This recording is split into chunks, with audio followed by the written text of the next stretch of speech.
Eski radiator bilan uyimni isitsam bo'ladimi deysizmi? Albatta aka, hatto sham bilan isitsa ham bo'ladi. O'zim uyimda shunaqa eski radiatorlar turgan edi. Men ayb radiator kam qo'yilgan deb o'ylagandim. Kotyol yaxshi emas edi. Unisini ham, bunisini ham qilib ko'rdik aka.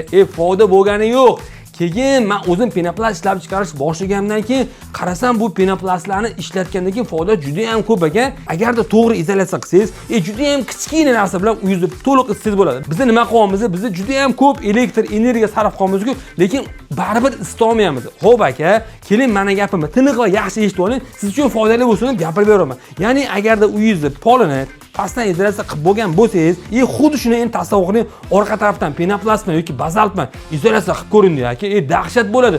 Xullas, tartibda turadigan okam yoki uyingiz yaxshi izolyatsiya bo'lgan okam. Biz sizga bunaqa penoplastlarni tavsiya qilamiz. Buni istalgan razmerda, istalgan shaklda sizga tayyor qilib beramiz. Xohlasangiz tashqari tarafdan dekor sifatida, ham dekor, ham izolyatsiya sifatida ishlatsangiz bo'ladi. Xohlasangiz akajonim, tekis to'g'risini qilib beramiz. Shunday izolyatsiya qilasiz, ishingiz bitadi. Xullas aka, uyingizni isitish uchun radiator yoki qanaqadir cho'pli pollarni hissasi juda katta emas. Asosiysi tashqari tarafdan to'g'ri izolyatsiya qilgan bo'lsa bo'ldi aka. Juda ham kam narsa bilan, qo'pol ketgan kichkina tencha bilan uyingizni isitib olsangiz bo'ladi. Bunga men garantiya beraman. Xudo xolasa aka, eng asosiysi sizni issiq sovuqni o'ylayotganlardan yomon gumonda bo'lmang aka. Assalomu alaykum.